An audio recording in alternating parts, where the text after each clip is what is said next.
लानत लानत लानत खाने वाली चीज है फातिमा, खाने वाली चीज है। कौन सी गाड़ी रखने का शौक है? BMW।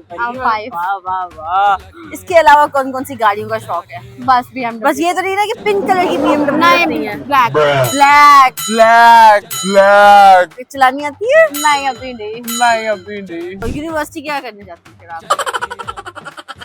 मैं यूनिवर्सिटी जाती हूँ, मैं अपना नाश्ता छोड़ के यूनिवर्सिटी नाश्ता करने जाती हूँ। बस। और रात का खाना बिल्कुल नहीं होता क्या? मैं 5-6 बजे तक आती हूँ, खा के यूनिवर्सिटी से आती हूँ। अच्छा तो यानी घर वालों से बाजार है। कितनी दफा? रिलेटिव्स में होते रहते हैं ज्यादातर। रिलेटिव्स की बात ही ना करो।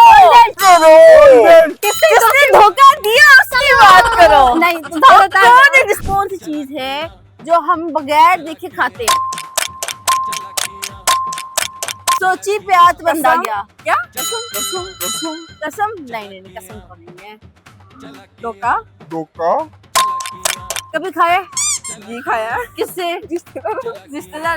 यार तुम सबने रिश्तेदारों से धोखा खाया है। तुम बनने का मुझे शौक ही नहीं है। अच्छा तो किस चीज से? डॉक्टर बनना है। और इतनी प्यारी डॉक्टर होगी तो माशाल्लाह माशाल्लाह माशाल्लाह आपका रिश्ते भी खूब बनेंगे। यहाँ कोई ढूंढा हुआ है?